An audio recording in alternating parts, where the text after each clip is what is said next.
रविंद्र कौशिक नाम तो सुना ही होगा। शक्ल बदलने में माहिर रविंद्र कौशिक उर्फ नवी अहमद शाकिर। नहीं सुना तो चलो हम सुनाते हैं। श्रीगंगानगर में हिंदू पंडित के घर पैदा हुआ बालक जिसका नाम रखा गया रविंद्र। रविंद्र नाटक एक्टिंग करने का बड़ा शौकीन था। उसको रूप बदलकर बहरूपिया बनने में महारत हासिल थी। लेकिन इस होनहार कलाकार की किस्मत भी भगवान ने कुछ अलग ही लिख रखी थी। हुआ यूं कि रविंद्र की एक्टिंग देखकर लखनऊ के एक सेठ ने रविंद्र को लखनऊ बुलाया, जहां उन्होंने देश प्रेम का रोल अदा किया। उस किरदार में रविंद्र भारतीय सैनिक बने थे। लोगों को ये एक्टिंग बिल्कुल सच की तरह लग रही थी। उसी भीड़ में एक रॉ अधिकारी ये नाटक देख रहा था। उसने रविंद्र को कहा कि मेरे लिए काम करोगे।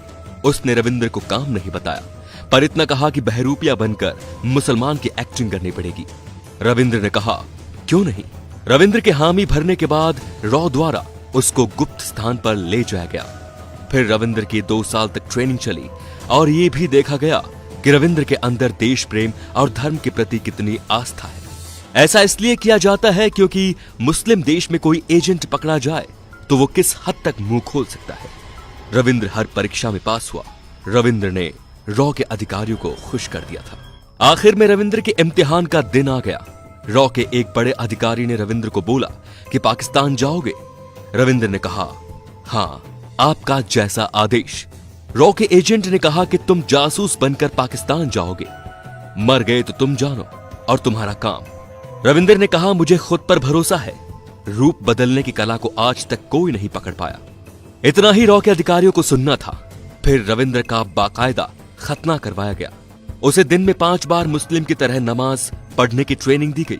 उसको पूरा मुसलमान बनाया गया। उसको उर्दू सिखाई गई। उसको कुछ दिन मुसलमानों के साथ रखा गया। उसको कहा गया कि उसके बारे में किसी को मत बताना, यहां तक कि अपने घर में अपनी मां को भी मत बताना, और तुम्हारे घर में काम के बदले पैसे हम पहुंचा दिया करेंगे। तो रविंद्र ने अपने घर पर यही बताया कि उसकी दुबई में नौकरी लग गई है और वो दुबई में ही रहकर कमाएगा और उनके पास पैसे भेजेगा। परिवार ने राजी राजी खुशी उसे विदा कर दिया।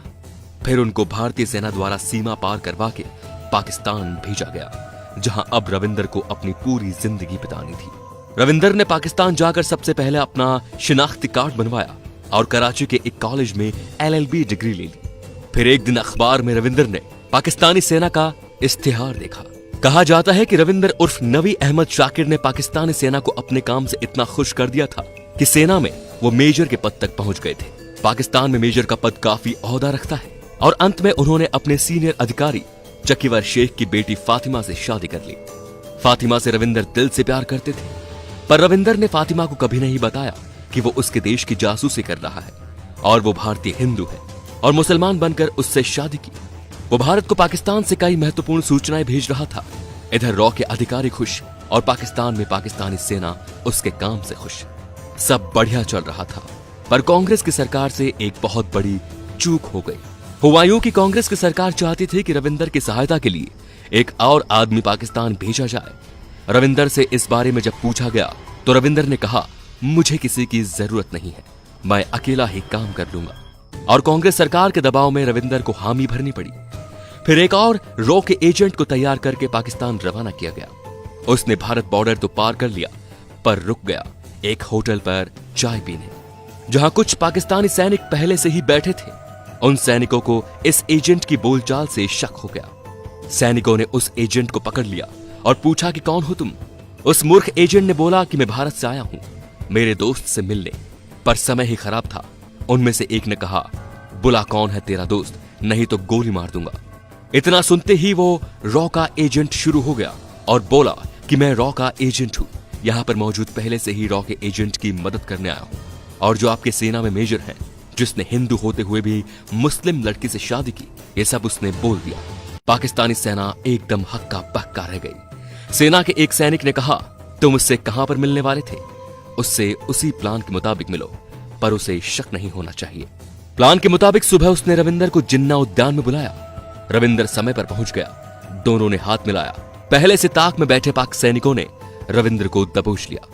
खैर रविंद्र को डाल दिया गया पाकिस्तान की अंडरग्राउंड जेल में, जहां न सूरज की रोशनी थी न चांद की ठंडक थी तो बस गुमनामी। कहते हैं रविंदर को उस बैरक में 12 दिनों तक बिना खाने के रखा। रविंदर के लिए जेल की बैरक के ऊपर से पानी डाला जाता था, उतना ही जीना कि वो जीवित रह सके। रविंदर जेल में चाट चाट कर पानी पीते थे। 12 दिन बाद रविंदर को अदालत में पेश किया गया, जहां उन्हें फांसी की सजा सुनाई गई। पर पाकिस्तान की कुछ मानवाधिकार वाली संस्थाओं ने इस फांसी को उम्र कैद में तब्दील करवा दिया। रविंद्र को 12 दिन तक उस गुप्त बंद कमरे में रखने से रविंद्र को हृदय की बीमारी हो गई, जिसका न तो पाकिस्तान की जेल ने इलाज करवाया और न ही उन्होंने इसका हाल जानना चाहा। रविंद्र को अब रोज सुबह से शाम तक खाने में पिटाई, भयंकर पिटाई के अलावा कुछ नहीं मिलता था। इस बीच रविंद्र अपने घर पर खत भी लिखा करता था, जो आज भी उसके घर पर मौजूद है, जिसमें रविंद्र लिखा करता था कि मैं कोई दुबई वुबई कमाने नहीं गया, मैं जासूसी करने पाकिस्तान गया हूं, जहां मुझे भारत सरकार की गलती के कारण धर लिया गया है। मैं भारत सरकार के लिए इस पराये मुल्क के लिए आया। मैंने उसको जानकारियां दी, मैंने उनको सन 71 के युद्ध को जीतने में बहुत सहायता की। इंदिरा गांधी ने मुझे ब्लैक टाइगर की उपाधि दी। अब मुझे टीबी और हृदय रोग हो गया है, जिसका इलाज इस मुल्क में नहीं है। मुझे बचा लो, मैं भारत की जमीन पर मरना चाहता हूँ।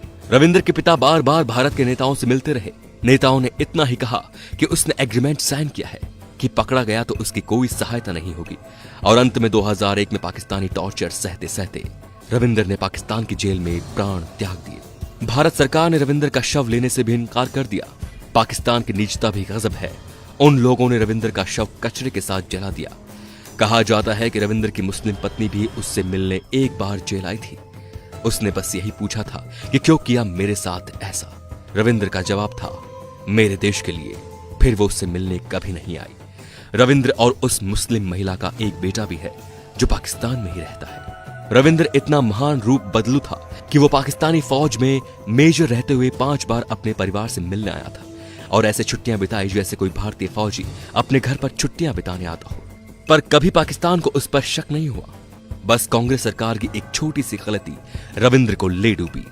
तो ऐसे महान वीरों के लिए एक शेर तो बनता है दोस्तों, भारत मां के सच्चे सपूत को मेरा दिल से सलाम। भारत माता की जय। धन्यवाद।